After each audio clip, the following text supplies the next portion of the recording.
Okey. Kita dalam keadaan masuk. Dah masuk, kita nak off. Ni untuk manual Kita nak logo betul lah. So kalau nak off, indicator dia ke sini. Ni off, ini untuk kita add. Kita ke sini. Ke atas. Dari sini ke sini ya. Ha. Okey. Dari sini, sini ya. Ha.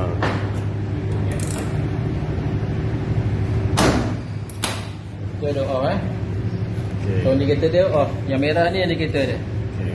Dan kalau kita nak give add, ini kena sing. Indikator dia pergi ke earth. Kalau tak, Kalau tak macam mana? kalau sini letak ke sini, Kat sini still tak boleh. dia tak boleh give add. Yang ni kalau main dia akan on dengan off itu je. Okey. Kalau ke sini Selector dia kena ubah. selector kena ubah pergi ke cable earth sini, tanda earth sini. So kita akan operate earth on and earth off. So kita sekarang earth on. Okey. Yang merah ni ya. Yang merah ni tak kosong. So kita operate di sini. Okey.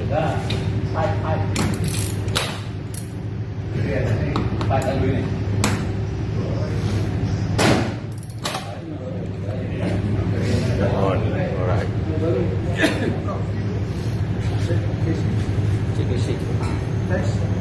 Ni Itu test position. Ini bising eh. Pusing. Pusing. Ni dia. Baru kabel. Testing. oh. Put sampai atas. Oh, mega cable kat sini ya. Kabel testing. Ini mega cable dengan pasang apa resistor. Sister. Okey, tak payah buka cable box. Red macam biasalah red atas. Di atas Ni ada indikator di sini. Indikator di sini. Sekejap. Okey, betul. Ini kita okey. Okey. Okey, tutup ni. Ini kena switch Dia lock. Okey. Okey, ni lock balik.